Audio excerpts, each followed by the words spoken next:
Hello everyone. Now we are going to understand and revise the chapter of payment of tax in GST. ठीक है, हम लोग अभी नया चैप्टर स्टार्ट कर रहे हैं, payment of tax, a very important chapter. ठीक है, सबसे इंपॉर्टेंट चैप्टर है पेमेंट ऑफ टैक्स। अभी इस चैप्टर में हम लोग क्या क्या पढ़ने वाले हैं, पहले वो डिस्कस करेंगे। अभी हम लोगों ने रिटर्न्स के चैप्टर में देखा कि जीएसटीआर 3B के थ्रू हम लोग पेमेंट ऑफ टैक्स कर सकते हैं, बराबर है। जीएसटीआर 1 में हम लोग को सेल्स डालना है, 2B में हम लोग को हमारा परचेस दिखेगा, एंड जीएसटीआर 3B में जो भी हमारी लायबिलिटी होगी उसका पेमेंट होगा। अभी उस पेमेंट ऑफ टैक्स को हम लोग डिटेल में इस चैप्टर में समझना। ठीक है, क्या क्या समझेंगे। सबसे पहला चीज, हमको पेमेंट ऑफ टैक्स करने के टाइम पर देर आर टू ऑप्शंस। ठीक है, सबसे पहला क्या होता है, हम लोग आईटीसी से पेमेंट करते हैं। मतलब हमने जो भी खरीदा था उस पर जो भी हमने हमारे सप्लायर को जीएसटी पे किया, ठीक है, उसका यूजेज करके हम हमारी लायबिलिटी को कम करेंगे, एंड देन नेट लायबिलिटी जो बचेगा वो हम कैश में पे करें। ठीक है। आईटीसी से पे होने के बाद फिर भी अगर कुछ लायबिलिटी बच जाती है तो उसको हम लोग कैश में पे करते हैं। अभी कैश में पे करने का मतलब क्या है, नॉट हार्ड कैश। ठीक है, हम लोग कुछ स्पेसिफाइड मोड ऑफ पेमेंट से पेमेंट करते हैं, जैसे एनईएफटी, ठीक है, net banking, over the counter, ठीक है, एटसेट्रा। तो ये सारे मोड्स हम लोग सीखने वाले हैं। ठीक है, आईटीसी से पे करेंगे तब उस केस में हम लोग को क्या ऑर्डर ऑफ यूटिलाइजेशन फॉलो करना है, what is the order of utilization to be followed. तो ये किस तरीके से हम लोग को कौन सा टैक्स को यूज करके कौन सा लायबिलिटी पे करना है। मतलब अगर मेरे पास सीजीएसटी का क्रेडिट है एंड लायबिलिटी आईजीएसटी की है, कब हो सकता है ऐसा, आपने सेल इंटर स्टेट किया लेकिन purchase within the state किया। Okay, purchase within the state किया तो क्रेडिट कौन सा जमा हुआ, सीजीएसटी एसजीएसटी। लेकिन सेल इंटर स्टेट किया तो लायबिलिटी कौन सा जनरेट हुआ, आईजीएसटी। तो क्या हम लोग सीजीएसटी एसजीएसटी को यूज कर सकते हैं आईजीएसटी लायबिलिटी पे करने को? अगर कर सकते हैं तो किस प्रोपोर्शन में करना चाहिए, कैसे करना चाहिए, वो पूरा डिटेल डिस्कशन हम लोग इस चैप्टर में करेंगे। ठीक है। सेकेंड चीज जो हम लोग सीखने वाले हैं, that is about e ledgers. ठीक है, ई लेजर्स मतलब गवर्नमेंट के पोर्टल पर there are few ledgers created. ठीक है, these ledgers are formed on the basis of returns. ठीक है, हम लोग जो भी रिटर्न फाइल करते हैं, जो भी टैक्स का पेमेंट करते हैं, उससे ये लेजर्स बनते हैं। ठीक है, एग्जाम्पल ई कैश लेजर। ठीक है, ई कैश लेजर। अभी एक इसका एक सिंपल एग्जाम्पल दे रहा हूँ। अगर आप लोगों को कुछ बाय करना है एंड अगर आप पेमेंट करोगे पेटीएम से तो आप लोग को कैशबैक मिलेगा। ठीक है, अज्यूम करो ऐसा कुछ सिस्टम है कि आपको सप्लायर को डायरेक्टली पे नहीं करना है, आपको पेटीएम के थ्रू पे करना है। तो यहाँ पर आप लोग क्या करोगे, सबसे पहले पेटीएम में पैसा जमा करोगे। ठीक है, पेटीएम वॉलेट होता है बराबर ना, पेटीएम वॉलेट में पैसा जमा करेंगे, पेटीएम वॉलेट से हम लोग पे करेंगे। तो वैसे ही जब भी हम लोग को जीएसटी गवर्नमेंट को देना होता है, हम लोग डायरेक्टली गवर्नमेंट को नहीं दे रहे, हम लोग क्या कर रहे हैं, हम लोग हमारे ई कैश लेजर में पैसा जमा कर रहे हैं, एंड जो हम लोग पेमेंट करेंगे वो ई कैश लेजर से कम होगा। ठीक है, तो ई कैश लेजर में एंट्रीज कैसे आती है, जब भी हम लोग पैसा डिपॉजिट करते हैं तब ई कैश लेजर का बैलेंस बढ़ जाता है। ओके, एंड जब हम लोग का पेमेंट होता है तब क्या होगा, ई कैश लेजर का बैलेंस कम होगा। समझ में? उसके बाद होता है ई क्रेडिट लेजर। ई क्रेडिट लेजर मतलब जो भी पर्सन हमारा सेलर है, ठीक है, वो जीएसटीआर 1 फाइल करेगा, हमको 2B फाइल करना पड़ेगा, सॉरी 2B हम लोग को दिखेगा, उसके बाद हम लोग 3B फाइल करेंगे। तो जैसे ही हम लोग 3B फाइल करते हैं उसमें अवेलमेंट एंड यूटिलाइजेशन होता है। ठीक, क्या होता है अवेलमेंट एंड यूटिलाइजेशन, मतलब आईटीसी हमने लिया एंड हमने हमारे पेमेंट के सामने यूज किया। आया समझ में? तो ई क्रेडिट लेजर में भी ऐसी एंट्रीज आती है, आप अवेल करोगे तो ई क्रेडिट लेजर आपका हो जाएगा क्रेडिट, एंड जब आप यूज करोगे तब डेबिट होगा। And third type of ledger is e liability ledger. Electronic, हाँ सब में ई है, electronic, electronic cash, electronic credit, electronic liability. Electronic liability ledger, अब इसमें क्या होता है, जो भी हमारी लायबिलिटीज होती हैं वो यहाँ पर क्रिएट होती है। अभी लायबिलिटी क्रिएट करने के लिए गवर्नमेंट को कैसे समझेगा कि लायबिलिटी है, ऑब्वियसली हम लोग जब GSTR 1 फाइल करते हैं, उसके बाद जब GSTR 3 भी फाइल करते हैं, तब हम लोग लायबिलिटी को डिक्लेयर करते हैं, ठीक है, एंड पे करते हैं। तो obviously these ledgers are postmortem, मतलब कि जब भी आप लोग रिटर्न फाइल करोगे उसके बाद ये लेजर्स अपडेट होंगे। पर ई कैश लेजर कैसा लेजर है? जब आप पेमेंट करोगे, जब आप पैसा डिपॉजिट करोगे, तब ई कैश लेजर आपका क्रेडिट या फिर डेबिट होगा। समझ में? डिपॉजिट करोगे तो क्रेडिट होगा, जब यूज करोगे तब डेबिट होगा। उसके बाद हम लोग इस चैप्टर में सीखेंगे इंटरेस्ट। अगर आप लोग पैसा लेट पे करते हो गवर्नमेंट को, तो इस केस में गवर्नमेंट आपसे इंटरेस्ट चार्ज करती है। अभी उस इंटरेस्ट का रेट हम लोग चेक करेंगे। ओके, रेट के बाद चेक करेंगे पीरियड क्या रहेगा, कौन से अमाउंट पे लगेगा। ओके, तो ये सारी चीजें हम लोग इस पर्टिकुलर एरिया में डिस्कस करेंगे। उसके बाद fourth area, tax deductor, that is TDS वाले and TCS, that is section number 51 and 52।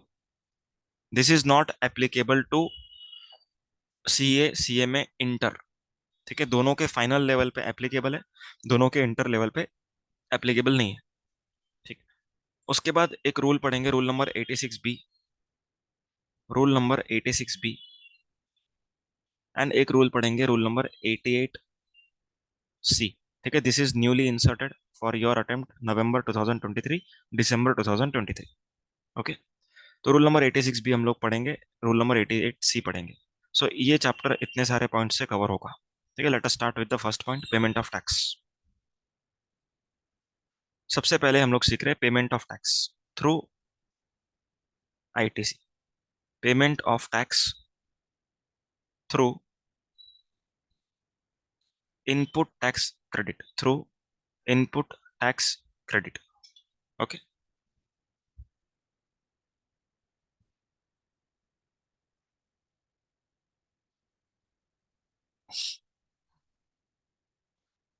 अभी इसका एक बेसिक एग्जांपल के साथ स्टार्ट करता हूँ। अगर मैंने परचेस किया हुआ है इंटर स्टेट, अगर मैंने परचेस किया हुआ है इंटर स्टेट से, मतलब दूसरे किसी स्टेट से खरीदा है, ओके, कुछ भी चीज खरीदा, अब मैं इस प्रोडक्ट को बेच रहा हूँ इंट्रा स्टेट। ठीक है, अब मैं इस प्रोडक्ट को बेच रहा हूँ इंट्रा स्टेट। ध्यान से सोचो, मैंने जब परचेस किया तब मेरे सप्लायर ने क्या चार्ज किया रहेगा? उसने ऑब्वियसली IGST चार्ज किया रहेगा। लेकिन जब मैं सेल करूंगा, तब मैं क्या चार्ज करूंगा? CGST SGST, बराबर है। तो मेरे पास ITC IGST का है एंड लायबिलिटी CGST SGST की है। क्लियर है? तो सवाल ये आएगा कि क्या CGST SGST के लायबिलिटी को पे करने के लिए क्या हम IGST का यूज कर सकते हैं? ये हम लोग सीखेंगे। समझ में आ रहा है क्या सीखने वाले? अभी इसका रिवर्स एग्जांपल लेते हैं। अगर हम लोगों ने खरीदा है इंट्रा स्टेट, खुद के ही स्टेट से खरीदा, ठीक है, तो मेरे सप्लायर ने क्या चार्ज किया रहेगा?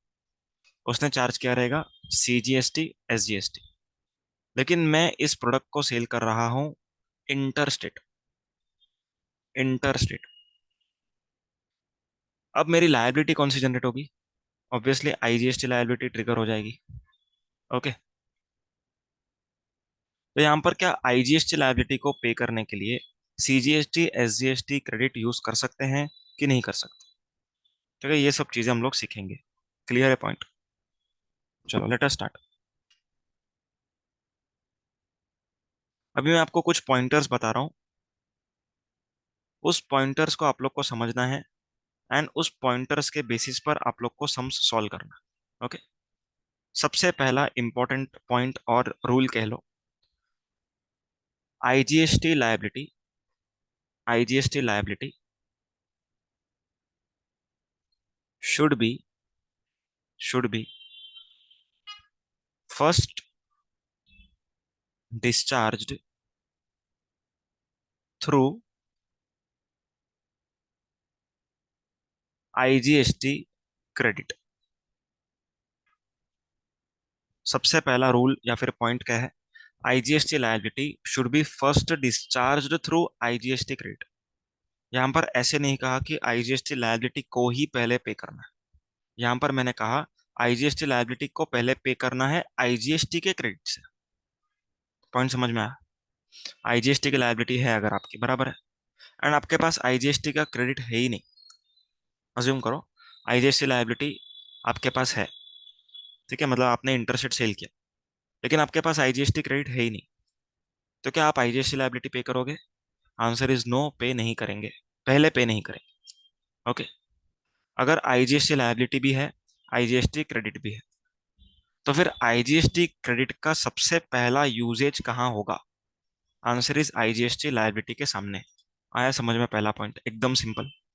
आईजीएसटी क्रेडिट का यूज कहाँ करेंगे? सबसे पहला यूज कहाँ करेंगे? IGST liability. ओके, इसका यहाँ पर थोड़ा सा न्यूमेरिकल एक एग्जांपल, एक एक पॉइंटर का एग्जांपल भी देते जाऊंगा। आईजीएसटी, सीजीएसटी, एसजीएसटी, ठीक है, इस तरीके से। यहाँ पर आउटपुट टैक्स लिख रहा हूँ, यहाँ पर आईटीसी लिख रहा हूँ। एग्जाम्पल, मेरे पास लायबिलिटी है 2,50,000, ठीक है, एंड ये लायबिलिटीज तो जाने दो, इसको अभी के लिए जाने दो। मेरे पास आईटीसी है 2,70,000, ओके, एंड 50,000 50,000। अब फर्स्ट पॉइंटर के हिसाब से जो 2,70,000 का आईटीसी है, ठीक है, आईजीएसटी का, अभी इसको हम लोग को यूज करना होगा, कहां पर यूज करना है? आईजीएसटी लायबिलिटी के सामने। देखने के तो सीजीएसटी का लायबिलिटी भी पेंडिंग है, एसजीएसटी का लायबिलिटी भी पेंडिंग है, तो ये 2,70,000 को क्या हम लोग इसके सामने यूज कर लें क्या? आंसर इज नो, अभी यूज नहीं करेंगे। सबसे पहले हम कहां पर यूज करेंगे? आईजीएसटी के लायबिलिटी को पे करने के। उसके बाद अगर कुछ बच जाता है तो हम लोग यूज कर सकते हैं, वो हम लोग सेकंड पॉइंट में डिस्कस करेंगे। फर्स्ट पॉइंट क्लियर है? तो as per first point, this 2,70,000 should be used should be used to pay should be used to pay 2,50,000, ठीक है, यहाँ पर डायरेक्टली न्यूमेरिकली लिख रहा हूँ, क्योंकि यहाँ पर वर्ड्स में तो लिख दिया ऑलरेडी। ओके, तो हम लोग 2.5 लाख को पे करने के लिए यूज करेंगे। समझ में आया पॉइंट? ठीक है। सेकंड इंपॉर्टेंट पॉइंट, फिर भी अगर कुछ आईजीएसटी आईटीसी बच जाता है, ओके, फिर भी अगर कुछ आईजीएसटी आईटीसी बच जाता है, फिर भी का मतलब क्या? आईजीएसटी का लायबिलिटी पे करने के बाद भी अगर आईजीएसटी का आईटीसी बच जाता है, okay, then it can be used to pay CGST liability और SGST liability in any proportion in any manner. Clear है? मतलब यहां पर लिख रहा हूं, if after paying after paying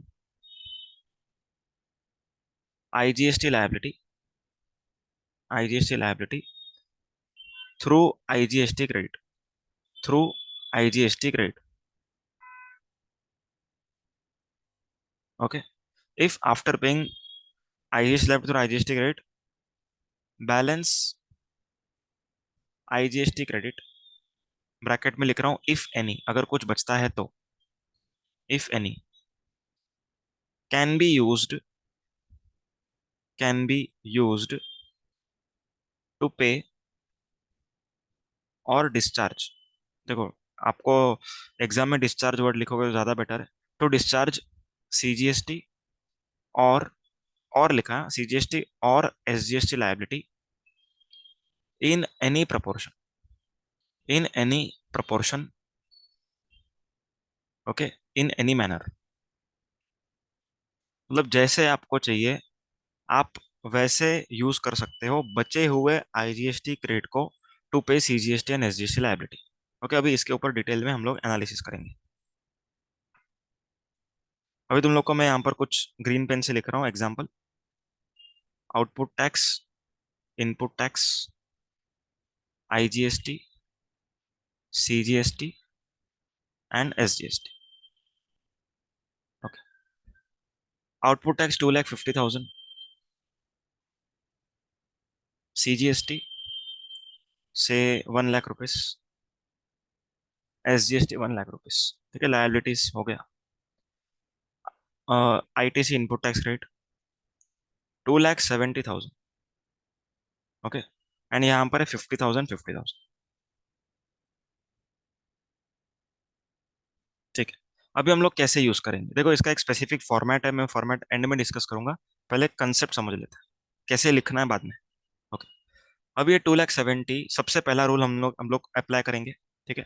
so जो 2,50,000 रुपए का यहाँ पर लायबिलिटी था, इस 2,50,000 के लायबिलिटी को पे करने के लिए आईजीएसटी का पहले इस्तेमाल कर लिया।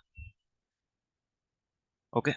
अभी 1,00,000 1,00,000 का लायबिलिटीज यहाँ पर बचा है, सीजीएसटी एसजीएसटी का। ओके। अभी आईजीएसटी का आईटीसी बचा कितना है, 2,70,000 अवेलेबल था, 2,50,000 को यूज किया, 20,000 बचा है। तो हम लोग कोई भी प्रपोर्शन में यूज कर सकते हैं, कोई भी प्रपोर्शन में यूज कर सकते हैं, मीनिंग देयर बाय जो 20,000 बचा है वो हम लोग पूरा यहाँ पर भी यूज कर सकते हैं, एंड यहाँ पर जीरो, ऐसा भी कर सकते हैं। या फिर दोनों जगह पर 10,000 भी यूज कर सकते हैं, दोनों जगह पर 10,000 भी यूज कर सकते हैं। या फिर यहाँ पर 8,000, यहाँ पर 12,000, ऐसा भी यूज कर सकते हैं। ठीक है, जैसे आपको चाहिए वैसे यूज कर सकते हैं। पर इस तरीके से यूज करना है कि आपका जो फाइनल पेएबल अमाउंट है वो मिनिमम आना चाहिए। Final payable amount should be minimum, ये आपका ऑब्जेक्टिव होना चाहिए। ओके। अभी मैं आप लोग को यहाँ पर पॉइंट बता रहा हूँ कि आप लोग को किस तरीके से यूज करना है जिससे आपका आंसर मिनिमम आए। ठीक है, जिससे आपका आंसर सबसे मिनिमम आए। सबसे पहला स्टेप इसमें आप लोग को ये चेक करना है, ओपनिंग बैलेंस जो है, ठीक है, ओपनिंग बैलेंस किसका, सीजीएसटी एसजीएसटी क्रेडिट का। Opening balance of CGST and SGST credit, ये आपको चेक करना है। If opening balance is same, ध्यान से सुनो, if opening balance is same, same मतलब CGST balance is equal to SGST balance, जैसे यहां पर। ओके। सर ये हमेशा सेम ही रहेगा ना, अलग थोड़ी होगा। आंसर इज अलग हो सकता है, अलग हो सकता है। कब अलग होगा, कैसे अलग होगा, ये थर्ड एंड फोर्थ पॉइंट पढ़ने के बाद समझ में आएगा। ठीक है। तो अभी के लिए इतना समझ के चलो कि ये अलग हो सकता है। तो अगर ये सेम है, ये सेम है, तो हम लोग बचे हुए आईजीएसटी को 50-50 में बांट देंगे। समझा पॉइंट। अगर बचा हुआ आईजीएसटी है तो हम लोग उसको 50-50 प्रोपोर्शन में बांट देंगे, मतलब 1:1। तो यहाँ पर 20,000 बचा है, तो हम लोग 10,000 में बांटेंगे, तो हम लोग का आंसर सबसे मिनिमम आएगा। क्लियर है क्या? तो ये वाला अप्रोच हम लोग यहाँ पर फॉलो करेंगे, क्यों? क्योंकि जो आपका टोटल आईटीसी है, अच्छा सॉरी, यहाँ पर सुनो, कोई इशू नहीं, ओपनिंग बैलेंस लिखा तो भी चलेगा, क्योंकि करंट मंथ का तो सेम ही होगा, ऑब्वियसली करंट मंथ का तो सेम ही होगा। ओपनिंग में डिफरेंस हो सकता है। ठीक है, ओपनिंग बैलेंस अगर अलग है तो फिर हम लोग को कुछ अलग मेथड करना है। ओपनिंग बैलेंस अगर सेम है तो हम लोग क्या कर लेंगे, 50-50 कर लेंगे। ओके। लेकिन अगर ओपनिंग बैलेंस डिफरेंट है, डिफरेंट का मतलब क्या हुआ, डिफरेंट मतलब सीजीएसटी का opening balance is not equal to SGST का ओपनिंग बैलेंस। तो इस चीज में कैसे करना है? ओके। अभी एक एग्जांपल मैंने यहाँ पर फ्रेम किया हुआ है, वो देखते हैं, उससे आपको समझ में आएगा। केस नंबर 2 दिख रहा है सभी को? केस नंबर 2 एक बार मैं चेक करता हूँ, दिख रहा है कि नहीं। हाँ, विजिबल है। केस नंबर 2 यहाँ पर देखो।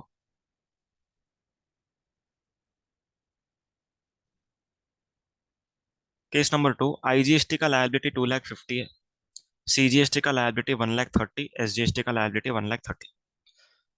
Total ITC including opening balance, ठीक है, ओपनिंग बैलेंस मिला करके है 2,50,000 आईजीएसटी, सीजीएसटी 82,000, एसजीएसटी 1,00,000। ठीक है। आरसीएम का आप लोग को आईटीसी मिलता है, लेकिन पेमेंट करने के बाद, तो आप लोग को ये अलग से पे करना पड़ेगा, नीचे ऐड करना पड़ेगा। ओके। अब यहाँ पर सबसे पहला रूल अप्लाई करो।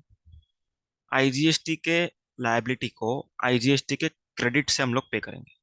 ठीक है, पहला रूल यहाँ पर अप्लाई किया। ठीक है, तो आईजीएसटी का जितना आईटीसी था 2,50,000, उसमें से हमको 2,00,000 की जरूरत है, क्योंकि लायबिलिटी 2,00,000है, तो सिर्फ 2,00,000 यूज किया, खत्म। अभी भी कितना आईजीएसटी का आईटीसी बचा है, 50,000। अब 50,000 हम लोग 25-25 भी दे सकते थे सीजीएसटी एसजीएसटी को, 50 एंड 0 भी दे सकते थे, 0 एंड 50 भी दे सकते थे, कुछ भी दे सकते थे। लेकिन फाइनल आंसर मिनिमम आना चाहिए, final answer should be minimum. Okay. इसलिए हम लोग एक मेथड फॉलो करेंगे जो आप लोग को नोट डाउन करना है। ओके, ये मेथड यहाँ पर हम लोग फॉलो करें। ये मेथड क्या है? इस मेथड में आपको क्या करना है, सीजीएसटी एंड एसजीएसटी का जो बैलेंसेस है, ठीक है, आईटीसी का, वो यहाँ पर लिख देना। दोनों लिख दिया, क्वेश्चन में दिया रहेगा, दोनों लिख दिया, ओके। अभी जो हायर है, higher, whichever is higher, इन दोनों में से वो यहाँ पर लिख दो, 1 लाख। तो अभी कितने से शॉर्ट है,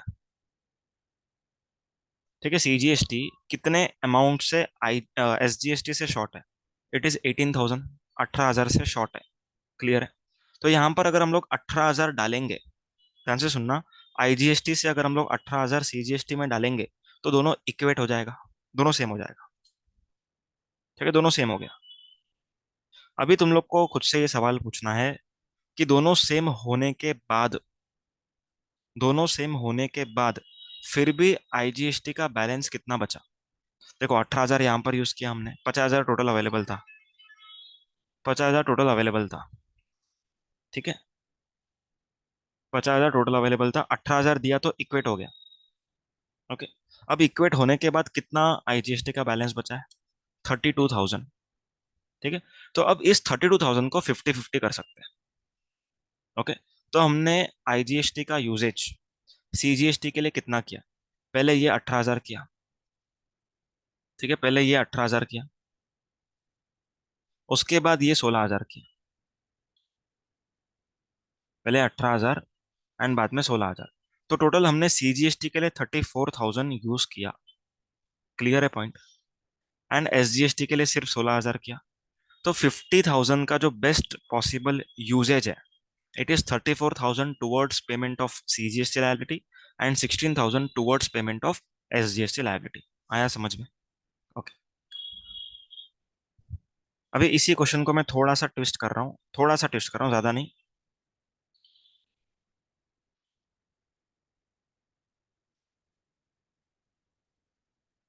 ठीक है। अभी क्वेश्चन ट्विस्ट किया है, केस नंबर 2 को थोड़ा सा ट्विस्ट किया। 2,07,000 is my opening balance, sorry total ITC of IGST, okay. अभी मैं क्या करूंगा, पहले आईजीएसटी का लायबिलिटी मैंने पे किया, ठीक है, 2 लाख से। अभी फिर भी मेरे पास कितना बचा हुआ है, मेरे पास अभी कितना बचा हुआ रहेगा बताओ, 7,000 का आईजीएसटी आईटीसी बचा है, ठीक है, 7,000 का आईजीएसटी आईटीसी बचा है। अब इस 7,000 को हम लोग कैसे यूज कर सकते हैं, 3,500, 3,500, 7,000 एंड जीरो, जीरो एंड 7,000, और एक्स एंड वाई प्रपोर्शन। पर सबसे बेस्ट प्रपोर्शन होना चाहिए। अभी सबसे बेस्ट प्रपोर्शन होने के लिए हम लोग वापस से इक्वेट करेंगे, ओके। तो यहाँ पर इक्वेट करने के लिए क्या कर दिया हम लोगों ने, यहाँ पर 82,000 एंड 1 लाख लिख दिया, ठीक है, 1 लाख यहाँ पर आया, इधर 82। अभी यहाँ पर हम लोग 18,000 लिखेंगे, तब जाके ये सेम होगा। पर क्या हमारे पास 18,000 का आईजीएसटी आईटीसी है? आंसर इज नो, हमारे पास सिर्फ 7,000 का है। तो यहाँ पर सिर्फ 7,000 लिखेंगे, ओके। हो गया, आंसर खत्म। मतलब आपको पूरा का पूरा 7,000 सीजीएसटी के लिए यूज करना है, ओके। तो यहाँ पर हम लोग आईजीएसटी का ITC fully towards CGST use करेंगे। समझ में आया क्या, इधर तक क्लियर है? ओके, चलो, अपने 2 पॉइंट्स हो गए। अब थर्ड पॉइंट, थर्ड पॉइंट,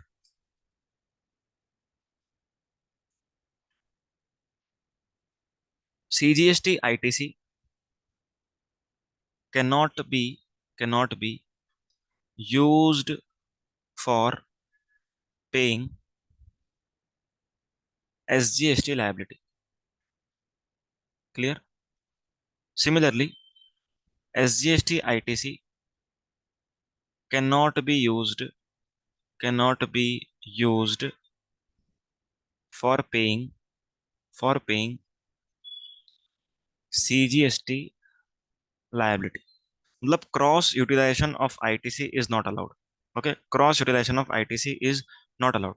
आप सीजीएसटी के आईटीसी से एसजीएसटी के लायबिलिटी का पेमेंट नहीं कर सकते, एंड एसजीएसटी के आईटीसी से सीजीएसटी के लायबिलिटी का पेमेंट नहीं कर सकते, मतलब वाइस वर्सा जो भी। तो यहाँ पर मैं एक पॉइंट लिख देता हूँ, cross utilization of ITC, cross utilization of ITC between CGST and SGST is not allowed, is not allowed, clear है? मतलब आप सीजीएसटी के आईटीसी से सीजीएसटी का लायबिलिटी तो पे कर सकते हो, एंड आईजीएसटी का लायबिलिटी पे कर सकते हो, लेकिन एसजीएसटी का पे नहीं कर सकते। सेम, एसजीएसटी आईटीसी से आप आईजीएसटी का लायबिलिटी पे कर सकते हो, एसजीएसटी लायबिलिटी पे कर सकते हो, लेकिन सीजीएसटी का लायबिलिटी पे नहीं कर सकते। ओके। अभी फोर्थ पॉइंट, अभी ये मैं थोड़ा हिंदी में लिख रहा हूँ। पहले खुद का पेट भरो, ठीक है, खुद का पेट भरो, फिर दूसरे का, ठीक है, फिर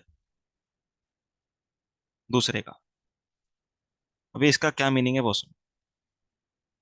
अगर आपके पास अगर आपके पास सीजीएसटी का आईटीसी है, ठीक है, आपके पास सीजीएसटी का आईटीसी है एंड सीजीएसटी का लायबिलिटी भी, ठीक है, एंड आईजीएसटी का लायबिलिटी पेंडिंग है। ध्यान से सुनना। आईजीएसटी का लायबिलिटी एग्जाम्पल 10,000 पेंडिंग है, सीजीएसटी का लायबिलिटी 12,000 पेंडिंग है, एंड सीजीएसटी का आईटीसी अपने पास है 14,000। ठीक है, ये एग्जाम्पल को दिमाग में रखो। आईजीएसटी लायबिलिटी 10,000 बाकी है मतलब आईजीएसटी आईटीसी से पे कर दिया होगा फिर भी बाकी हो सकता है, या तो आईजीएसटी आईटीसी नहीं होके 10,000 का लायबिलिटी बाकी है। अभी जो सीजीएसटी का 14,000 है, वो हम लोग को पहले कहाँ पर यूज करना चाहिए? गवर्नमेंट सेज पहले खुद का पेट भरो। खुद का पेट भरो मतलब सीजीएसटी के आईटीसी से पहले आप सीजीएसटी का लायबिलिटी भर दो, फिर भी अगर कुछ जान बच जाती है तो आप आईजीएसटी के लिए यूज करो। समझ में आया? तो यहाँ पर हम लोग कैसे यूज करेंगे? 10,000 यहाँ पर लिख रहा हूँ लायबिलिटी, यहाँ पर 12,000 का लायबिलिटी, आईजीएसटी का आईटीसी अज्यूम करो कुछ भी नहीं है। अभी हम लोग बात कर रहे हैं सीजीएसटी। अभी सीजीएसटी का आईटीसी यूज कैसे करेंगे? पहले खुद का पेट भरने के लिए, मतलब यहाँ पर हम लोग 12,000 पहले यूज करें, उसके बाद भी अगर कुछ जान बच जाती है जो 2,000 की बची हुई है, वो हम लोग आईजीएसटी लायबिलिटी के लिए यूज कर सकते हैं। आया है समझ में? क्लियर है क्या? उसके बाद एसजीएसटी की बारी आएगी। ओके, उसके बाद एसजीएसटी की बारी आएगी। मतलब यहाँ पर 8,000 का लायबिलिटी स्टिल पेंडिंग दिखा रहा है। अभी सेम एसजीएसटी का लायबिलिटी अज्यूम कर लेते हैं, एसजीएसटी का लायबिलिटी से 12,000 है, एंड एसजीएसटी का आईटीसी से 20,000 है, से 20,000। ओके, यहाँ पर लिख रहा हूँ 12,000। देखो क्रॉस यूटिलाइजेशन अलाउड नहीं है, तो यहाँ पर एसजीएसटी के इसमें सीजीएसटी वाले कॉलम में, ठीक है, एसजीएसटी के इसमें सीजीएसटी कॉलम में डैश कर दिया, एंड एसजीएसटी के कॉलम में सीजीएसटी का रो में इधर डैश कर दिया। सेम प्रिंसिपल, 20,000 है तो पहले यहाँ पर यूज नहीं करना है, पहले किधर यूज करेंगे? पहले खुद के लिए। खुद के लिए कितना यूज करेंगे? जितना चाहिए, 12,000 चाहिए, 12,000 यूज किया। कितना बचा है अभी? 8,000 बचा है। अभी आप लोग यहाँ पर 8,000 यूज कर सकते हैं। आया है समझ में? क्लियर है क्या? तो पहले सीजीएसटी यहाँ पर होगा, ओके, उसके बाद एसजीएसटी। ऐसा नहीं कि पहले एसजीएसटी को हम लोग यूज करेंगे फिर सीजीएसटी, ऐसा नहीं। पहले आप लोग को सीजीएसटी को पे करने के लिए सीजीएसटी का आईटीसी यूज करना है, फिर भी बच जाता है तो पहले आईजीएसटी के लिए, ओके, एसजीएसटी के पहले। एंड एसजीएसटी का अगर आपने लायबिलिटी का पेमेंट कर दिया फिर भी कुछ एसजीएसटी बच जाता है, ओके, तो आप लोग क्या करेंगे? आईजीएसटी के सामने यूज कर सकते हैं। समझ में आया? ठीक है, तो ये 4 रूल अपने हो चुके हैं। अभी इसको इंग्लिश में क्या बोलेंगे? इंग्लिश में क्या बोलेंगे? CGST ITC shall be first utilized towards payment of CGST liability. However, if any ITC is pending, then it can be used for IGST liability. समझ में? एंड सिमिलरली आप लोग एसजीएसटी का फ्रेम कर सकते हो। तो ये पूरा कंसेप्ट क्लियर है। अभी 2 केसेस हम लोगों ने एक्सेल में यहाँ पर बनाया, वो कर लेते हैं। केस 2 तो अपना हो चुका। केस 1, आउटपुट टैक्स आईजीएसटी का 2 लाख रुपया। एक काम करते हैं, रुको, पहले आरसीएम का डिस्कशन कर लेते हैं, उसके बाद इजी हो जाएगा। आरसीएम का discussion, okay, discussion on RCM.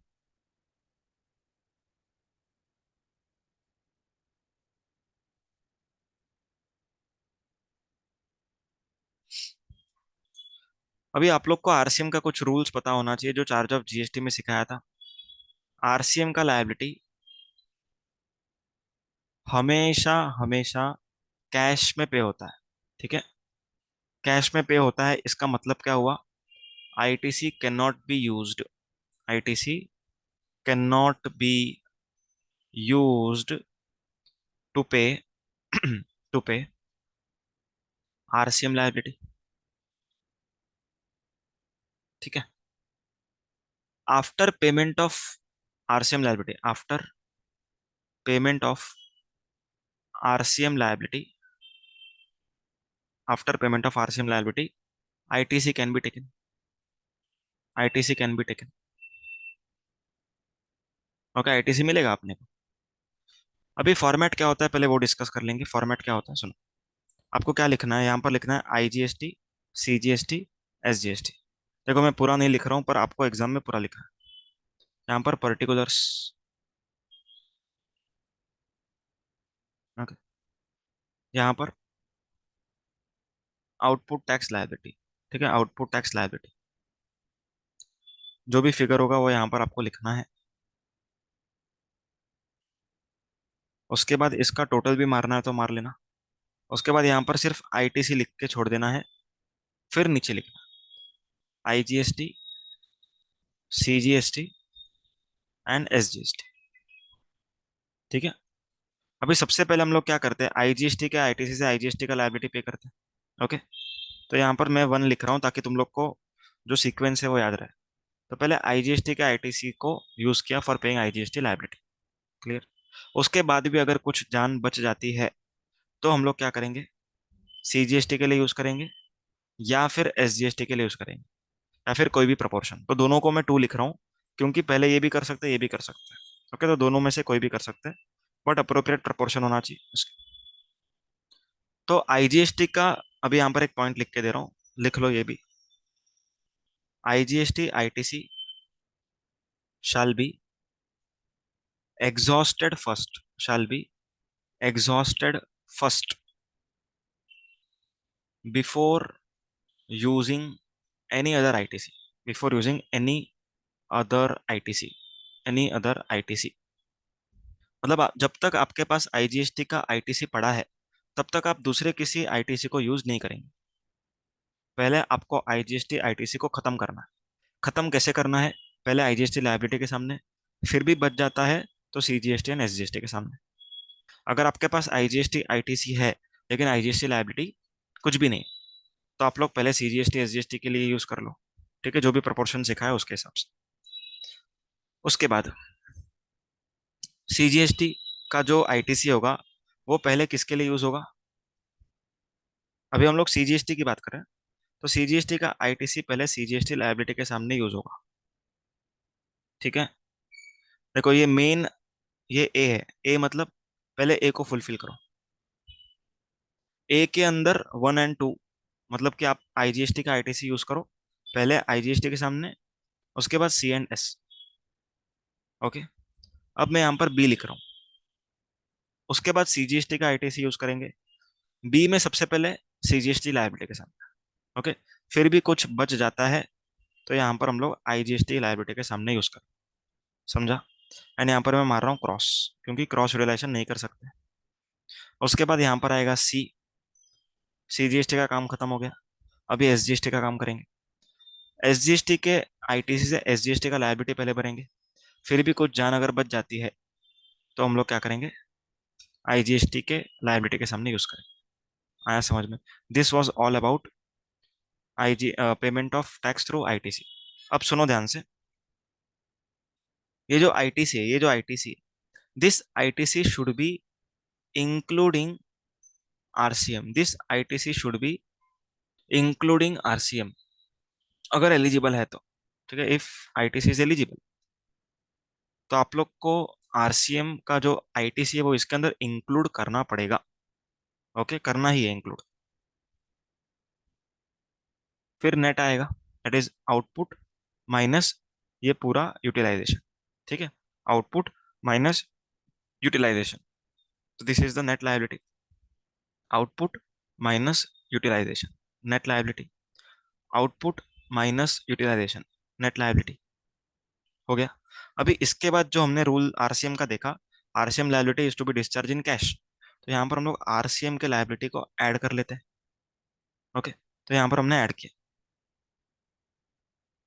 तो नेट लायबिलिटी हमको आएगी जो भी, वो हमको पे कर। तो इंपॉर्टेंट पॉइंटर्स क्या था, आरसीएम के लायबिलिटी को यहाँ पर ऐड नहीं करना, क्योंकि यहाँ पर अगर ऐड कर दिया तो आरसीएम का लायबिलिटी आईटीसी से पे ऑफ हो जाएगा, तो यहाँ पर ऐड नहीं करना। ठीक है, इधर भी नहीं करना, इधर भी नहीं करना, लेकिन आरसीएम का आईटीसी आईटीसी में ऐड करना है, क्योंकि हम लोग पे कर रहे हैं, तो पे कर रहे हैं एंड आईटीसी भी मिल रहा है। क्लियर है पॉइंट? तो यहाँ पर अपना डिस्कशन खत्म हुआ, अभी एग्जाम्पल पर वापस लौटते हैं। Case number 1, output tax 2 lakh, CGST SGST liability 130 ITC का बैलेंस आईजीएसटी 2,50,000। सबसे पहला रूल, आईजीएसटी के लाइबिलिटी को पे करो थ्रू आईजीएसटी आईटीसी। तो 2 लाख का लाइबिलिटी को पे करेंगे 2.5 लाख में से, मतलब सिर्फ 2 लाख यूज होगा, 50,000 बचेगा। ओके, तो यहाँ पर 2 लाख यूज किया, 50,000 बचा है। अभी उस 50,000 को हम लोग को सीजीएसटी एसजीएसटी को देना है। कैसे प्रोपोर्शन में देना है? क्या आपका इनपुट टैक्स क्रेडिट सेम है? यस, सेम है, सेम है। तो हम लोग 50-50 दे सकते हैं। तो 25,000 25,000 दे दिया। ठीक है, 25,000 25,000 दे दिया। समझ में आया? अभी आईजीएसटी का जो आईटीसी था वो पूरा एग्जॉस्ट हो चुका है, 2.5 लाख। ओके, अभी सुनना, अभी हमको क्या पे करना है? सीजीएसटी पे करना है, एसजीएसटी पे करना है। ओके, आईटीसी कितना है? 1,02,500। 1,02,500। ओके, 1,02,500। तो यहाँ पर हम लोग क्या करेंगे? पूरा 1,02,500 यूज करेंगे फॉर सीजीएसटी। ओके, उसके बाद लायबिलिटी फिर भी बच रही है क्या? हाँ, बच रही है, 2,500 की बच रही है। ओके, सेम यहाँ पर एसजीएसटी का आईटीसी यूज कर लिया एसजीएसटी की लायबिलिटी के सामने, फिर भी लायबिलिटी बच रही है 2,500। नीचे आरसीएम का लायबिलिटी ऐड किया, क्योंकि हमेशा कैश में पे करना है। Total liability is 5,000 5,000। समझा? Second example already done. Third example, must watch example, third example. Output tax 2 lakh IGST, CGST output tax 1,30,000, SGST output tax 1,30,000। IGST का आईटीसी 1,75,000। ठीक है, सीजीएसटी एसजीएसटी 1,50,000 1,50,000 एंड 2,500 2,500। ओके भाई, मेरे को 2 लाख का लाइबिलिटी पे करना है आईजीएसटी का, सबसे पहले कहाँ से पे करूँ? आईजीएसटी क्रेडिट से। तो जितना है पूरा यूज हो जाएगा, पूरा यूज हो जाएगा। फिर भी कितना लाइबिलिटी बचा? 25,000। फिर भी लाइबिलिटी 25,000 का बचा। ओके, तो यहाँ पर पहले खुद यूज कर लो। ठीक है, पहले यूज कर लिया। आईजीएसटी का आईटीसी बचा है क्या? अभी कुछ भी नहीं बचा है, तो 0 0। समझ में आया? अभी ध्यान से सुनना, हमारे पास सीजीएसटी का लायबिलिटी भी है, आईटीसी भी है, एंड आईजीएसटी का लायबिलिटी भी है। पहले खुद का पेट भरेंगे, फिर दूसरे का। खुद का पेट भरने के लिए 1,52,500 में से 1,30,000 हम लोग खुद के लिए यूज करेंगे। ओके, तो 1,30,000 खुद के लिए यूज किया, बचा कितना? 22,500। अभी उस 22,500 को हम लोग आईजीएसटी के लिए यूज करेंगे, क्योंकि 25,000 की लायबिलिटी बाकी थी, तो 22,500 तो यूज कर ही सकते हैं। फिर भी कितने लायबिलिटी बच रही है? 2,500 की। अब देखते हैं एसजीएसटी की।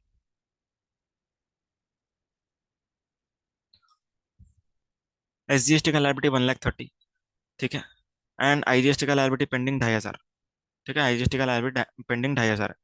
तो पहले 152,500 में से 130 हम लोग किसके लिए यूज करेंगे? एसजीएसटी को पे करने के लिए। पे कर दिया। अभी हमारे पास एसजीएसटी का आईटीसी काफी बचा है, 22,500, लेकिन हमको चाहिए सिर्फ 2,500 रुपये। तो 2,500 रुपये आप यूज कर लो। आया समझ में? I hope these examples were clear cut sufficient for your understanding. उसके बाद आरसीएम वापस से ऐड करना है यहाँ पर, तो नेट टोटल लायबिलिटी आ जाए। ओके, तो पूरा कंप्लीट हो चुका है अपना। अभी हम लोग आ जाते हैं यहाँ पर। ठीक है,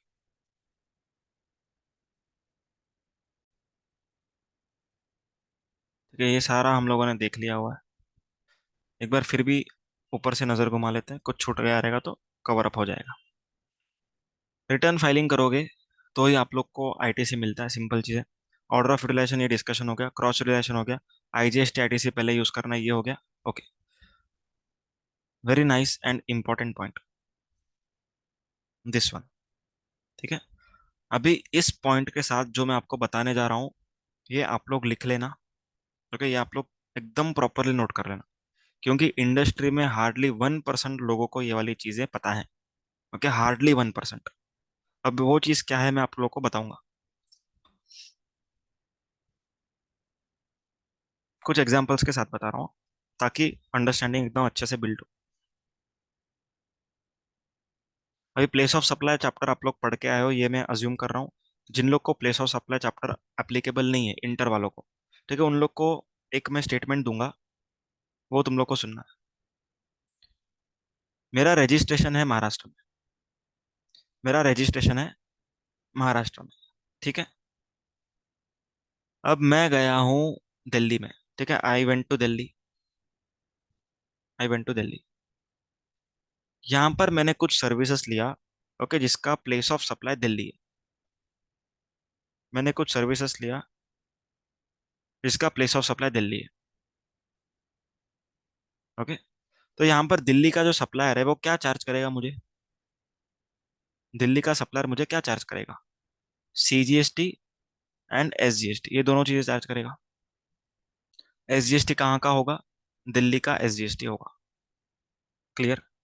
अभी इस सप्लायर ने मेरे को जीएसटी नंबर के साथ बिल करके दिया है। अब इंपॉर्टेंट पॉइंट क्या है, इंपॉर्टेंट पॉइंट ये है, ये सीजीएसटी एसजीएसटी दोनों का आईटीसी में नहीं ले सकता इन महाराष्ट्र, क्योंकि ये महाराष्ट्र का सीजीएसटी एसजीएसटी नहीं है। I can only take ITC of CGST SGST when CGST and SGST is of Maharashtra. Clear point, मतलब दूसरे किसी स्टेट का सीजीएसटी एसजीएसटी का क्रेडिट में ले नहीं सकता। पॉइंट क्लियर है, पॉइंट क्लियर है। अगर मेरे पास दिल्ली में रजिस्ट्रेशन होता तो मैं दिल्ली में ले लेता, लेकिन since my registration is Maharashtra, I can not take CGST SGST ITC of any other state. ठीक है, ये चीज तो सबको पता है। अब हम बात करते हैं आईजीएसटी की, जो सबसे स्पेशल है। ठीक है, ये सबसे इंपॉर्टेंट पॉइंट है जो 1% लोगों को पता है। ओके, अभी एक मैं एग्जांपल दे रहा हूँ, वो एग्जांपल के साथ तुम लोग यहाँ पर अंडरस्टैंड कर। मेरा रजिस्ट्रेशन है महाराष्ट्र, ठीक है। मैं एक दिल्ली में इमूवेबल प्रॉपर्टी खरीद रहा हूँ जिसके लिए मैंने आर्किटेक्ट से सर्विस लिया है। ठीक है, आर्किटेक्ट से सर्विस लिया है। दिल्ली में मेरा क्या होने वाला है, इमूवेबल प्रॉपर्टी बनने वाला है, इमूवेबल प्रॉपर्टी बनने वाला है। ओके, दिल्ली में। अब जो सप्लायर है वो अज्यूम करो दिल्ली का नहीं है। ओके, अज्यूम करो दिल्ली का नहीं। देखो दिल्ली का होता तो वापस से सीजीएसटी एसजीएसटी सेम एग्जांपल हो जाता, दिल्ली को छोड़ के कोई भी स्टेट ले सकते हो। ओके, मैं यहाँ पर लेता हूँ राजस्थान। ओके, राजस्थान। अब राजस्थान का जो सप्लायर है, ठीक है, वो क्या चार्ज करेगा यहाँ पर, place of supply is Delhi, ध्यान से सुनना, place of supply is Delhi, place of supply is Delhi and supplier Rajasthan का, सप्लायर राजस्थान का। ठीक है, तो यहाँ पर सप्लायर क्या चार्ज करेगा, सप्लायर चार्ज करेगा आईजीएसटी। प्लेस ऑफ सप्लाई क्या दिखाएगा, दिल्ली, प्लेस ऑफ सप्लाई क्या दिखाएगा, दिल्ली। समझ में आ रहा है, place of supply is Delhi and IGST charge किया। अब क्वेश्चन अराइजेस, क्या इस आईजीएसटी का क्रेडिट, क्या इस आईजीएसटी का क्रेडिट हम लोग महाराष्ट्र में क्लेम कर सकते हैं कि नहीं कर सकते। आंसर इज नो, नहीं कर सकते। We can not claim IGST ITC in Maharashtra because the place of supply was Delhi. Since the place of supply was Delhi, हम लोग इसका क्रेडिट नहीं ले सकते। तो आईजीएसटी का आईटीसी कब ले सकते हैं, जब आईजीएसटी लग रहा है and place of supply Maharashtra. ठीक है, only and only in this case we can take IGST credit. Clear है point, this is very important point. Hardly 1% people know this point. लोग क्या सोचते हैं, आईजीएसटी क्रेडिट बिंदास लो, बिंदास लो, नहीं। आपको कब लेना है, जब आईजीएसटी लगा है एंड प्लेस ऑफ सप्लाई आपका महाराष्ट्र है, मतलब जो भी रजिस्टर्ड वाला स्टेट है। क्लियर है।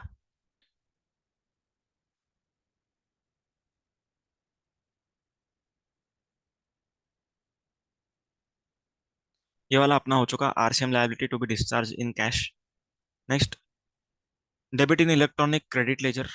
अभी ये मैंने रिफंड के चैप्टर में बताया हुआ है, तो वो वीडियो देखोगे उसमें आपको क्लियर कट अंडरस्टैंडिंग हो जाएगा। Credits in electronic credit laser. Electronic credit laser में क्या क्या चीज़ें ऐड होती है? ऑब्वियसली आईटीसी ऐड होता है, ठीक है, जो हमने क्लेम किया है। इनपुट सर्विस डिस्ट्रीब्यूटर ने जो पास ऑन किया वो ऐड होगा। अगर हम लोग कंपोजिशन से नॉर्मल में गए तो स्टॉक का आईटीसी ऐड होगा, तो ये सब चीज़। Order of discharge of tax liabilities. Liability को डिस्चार्ज कैसे करना है? पहले पिछले महीनों का खुद ने असेस किया हुआ लायबिलिटीज, उसके बाद खुद ने असेस किया हुआ लायबिलिटीज करंट पीरियड का, उसके बाद अगर फिर भी लायबिलिटीज बचती है एंड पैसा बचता है, तो आप लोग को ऑफिसर ने जो डिमांड निकाला रहेगा अंडर सेक्शन 73 एंड 74 उसको पे करना है। समझा? ठीक है, ये हो गया। अभी देख रहे हैं हम लोग payment of tax through electronic cash ledger. Payment of tax through electronic cash ledger. Liability का पेमेंट आपने आईटीसी से कर दिया, फिर भी कुछ लायबिलिटी बची है, तो हम लोग कैसे पे करेंगे? इलेक्ट्रॉनिक कैश लेजर से। Any amount paid by tax payer will be credited, that is reflected in electronic cash ledger. अगर टीडीएस कटा है, ठीक है, मतलब जो गवर्नमेंट एजेंसी है टीडीएस काटा, वो लोग जो टीडीएस जमा करेंगे वो हम लोग को हमारे कैश लेजर में रिफ्लेक्ट होगा। जो भी e commerce operator TCS collect करके जमा करेगा वो भी हम लोग को इलेक्ट्रॉनिक कैश लेजर में रिफ्लेक्ट होगा। ओके, उसके बाद यहाँ पर देखो सेकंड पॉइंट। अभी जो इलेक्ट्रॉनिक कैश लेजर रहता है, ओके, इसमें कुछ major heads and minor heads होता है, वो यहाँ पर पढ़ेंगे। Major head and minor head. Major head and minor head. Okay, major head क्या होते हैं? IGST, CGST, SGST and cess. ठीक है, ये चार मेजर हेड माने जाते हैं। अभी आईजीएसटी का आपको टैक्स का पेमेंट करना है, ओके, तो tax is called as minor head of which major head? IGST. अगर आपको आईजीएसटी का इंटरेस्ट का पेमेंट करना है तो interest is minor head for IGST. अगर आपको आईजीएसटी की पेनल्टी भरनी है, ओके, तो यहाँ पर आईजीएसटी का पेनल्टी हो गया, मतलब माइनर हेड आईजीएसटी हो गया, एंड अदर्स।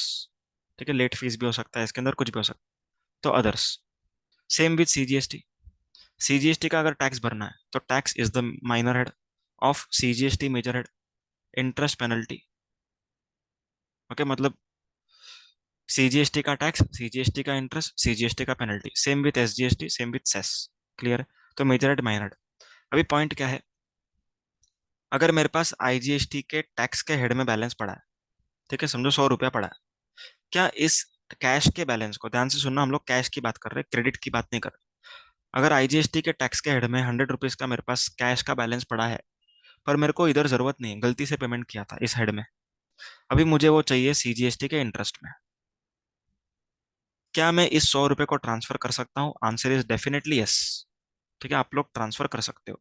कोई भी माइनर हेड के कोई भी मेजर हेड से दूसरे किसी माइनर हेड के मेजर हेड में ट्रांसफॉर्म हो सकता है। ठीक है, you can transfer cash balance from any major heads minor head to any major heads minor head. समझा पॉइंट? ओके, उसके बाद यहाँ पर एक अमेंडमेंट आई थी,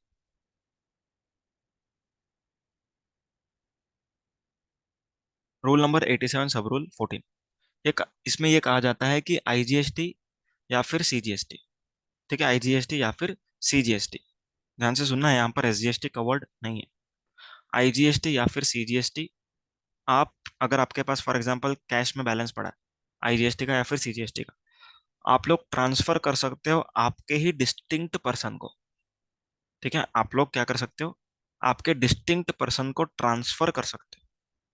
कैश का बैलेंस आपके पास है, आप आपके डिस्टिंक्ट पर्सन को ट्रांसफर कर सकते हो, लेकिन इसमें कंडीशन एक ही है कि आपका लायबिलिटी पेंडिंग नहीं होना चाहिए। अगर आपका लायबिलिटी पेंडिंग है तो आप पहले खुद का लायबिलिटी भरो, उसके बाद दूसरों को मदद करना। ठीक है, तो आपकी लायबिलिटी अगर बाकी है तो यू कैन नॉट गिव। अगर आपका लायबिलिटी कुछ भी नहीं तो आपका कैश लेजर का balance you can transfer to your distinct person, that is IGST and CGST. Electronic credit ledger can not be used for paying interest penalty late fees. Very important, interest penalty late fees, ये तीनों चीजें आपको हमेशा cash में पे करें। तो सिर्फ टैक्स का पेमेंट किससे होगा? क्रेडिट लेजर से। ठीक है। And interest penalty late fees का पेमेंट कैसे होगा? कैश लेजर से। अभी पेमेंट करने के लिए आपको एक चालान बनाना पड़ेगा ऑनलाइन। वो चालान 15 दिन के लिए वैलिड रहेगा। ओके। उस चालान का पेमेंट आप कैसे कर सकते हो? नेट बैंकिंग से कर सकते हो, debit card, credit card, IMPS, NEFT, RTGS, जो भी है ओवर द काउंटर आपके हिसाब से पेमेंट कर सकते हो। ओवर द काउंटर में मतलब कि आप चेक वगैरह डिमांड ड्राफ्ट बना सकते हो। तो उसमें पर टैक्स पीरियड पर चलन 10,000 से ज्यादा नहीं होना चाहिए। अनरजिस्टर्ड पर्सन जो लोग जीएसटी भरते हैं उनको टेम्पररी नंबर दिया जाता है, उसके थ्रू वो लोग भरते हैं। ओके। जीएसटी सेस का आईटीसी जीएसटी सेस के लायबिलिटी के सामने मिलता है। एंड कैश लेजर का बैलेंस का रिफंड आप लोग को मिल सकता है, ये रिफंड के चैप्टर में देखा हुआ है। ओके। उसके बाद electronic liability ledger. Electronic liability ledger, अभी इलेक्ट्रॉनिक लायबिलिटी लेजर मैंने पहले ही बताया आपको कि पोर्टल पे मेंटेन किया हुआ एक लेजर है जिसमें आपका लायबिलिटीज बनता है। ओके। लायबिलिटी क्या क्या हो सकता है? आपका सेल्फ असेस्ड टैक्स का लायबिलिटी हो सकता है, या तो ऑफिसर ने आप लोगों से कुछ डिमांड किया रहेगा वो हो सकता है, दोनों हो सकता है। ओके। तो उसको हम लोग लायबिलिटी बोलते हैं। तो हम लोग का लायबिलिटी मतलब गवर्नमेंट का असेट। तो जो भी लायबिलिटीज है वो इलेक्ट्रॉनिक क्रेडिट लेजर में, सॉरी, इलेक्ट्रॉनिक लायबिलिटी लेजर में डेबिट होता है। क्योंकि गवर्नमेंट के लिए असेट है ना, तो असेट तो मिलने वाला है। तो electronic liability will be debited with liabilities and credited with the payment of liabilities. Electronic credit ledger will be credited with ITC and will be debited with payment through ITC. Electronic cash ledger will be credited on making payment of GST, that is depositing into the cash ledger, and it will be debited when you are making payment through cash ledger. अभी order of discharge यहाँ पर देखेंगे किस तरीके से discharge करते हैं। पहले सेल्फ असेस टैक्स पिछले महीनों का, फिर सेल्फ असेस टैक्स करंट महीनों का, उसके बाद जो भी ऑफिसर ने डिसाइड किया वो। क्लियर? अभी इंटरनल इंटरनल क्या बोलते हैं अपन उसको, ट्रांसफर, इंटरनल सीक्वेंस क्या रहेगा? इंटरनल सीक्वेंस क्या रहेगा? सबसे पहले पेनल्टी का पेमेंट होता है। ओके, पेनल्टी का पेमेंट होता है। उसके बाद, सॉरी, उसके बाद इंटरेस्ट का पेमेंट होता है। पेनल्टी के बाद इंटरेस्ट का पेमेंट होता है। एंड फिर भी अगर कुछ बच जाता है तो टैक्स का पेमेंट होता है। ठीक है, प्रैक्टिकली पहले पेनल्टी का पेमेंट लिया जाता है क्योंकि ये फिक्स है। उसके बाद इंटरेस्ट का पैसा लिया जाएगा। ठीक है, क्योंकि ये एक लिमिट तक फिक्स हो जाता है, अगर आप आज पे कर रहे हो तो आज तक का फिक्स हो गया।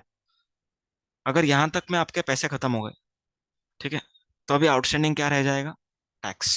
तो टैक्स अगर आउटस्टैंडिंग है तो इंटरेस्ट वापस से चालू हो जाएगा। ओके, तो इसीलिए लास्ट में टैक्स का पेमेंट करवाती है गवर्नमेंट। उसके बाद देखेंगे rule number 86A। Rule number 86A क्या बोलता है कि अगर आप लोगों ने फ्रॉडलेंटली आईटीसी का क्लेम कर लिया, ठीक है, you have claimed ITC fraudulently, तो आईटीसी का आपने अवेलमेंट कर लिया, लेकिन अगर ऑफिसर को मालूम पड़ गया तो वो यूटिलाइजेशन को रेस्ट्रिक्ट कर सकता है। ठीक है, रेस्ट्रिक्ट कर सकता है। कौन सा ऑफिसर होना चाहिए वो? It should not below the rank of assistant commissioner. ठीक है, असिस्टेंट कमिश्नर से ज्यादा या असिस्टेंट कमिश्नर या उससे ज्यादा का रैंकिंग होना चाहिए। समझ में? आईटीसी फ्रॉडलेंट मैनर में अवेल किया, उसका क्या मतलब हुआ? आप लोगों ने आईटीसी लिया on the basis of invoice issued by a registered person who has not conducted business from the place for which he has obtained the registration। मतलब अगर आपने आपके सप्लायर से परचेस किया, सप्लायर ने लोकेशन एक्स रजिस्ट्रेशन लिया है, पर उसने आपको सप्लाई किया लोकेशन वाई से, तो आप लोग को आईटीसी नहीं मिलेगा। ठीक है।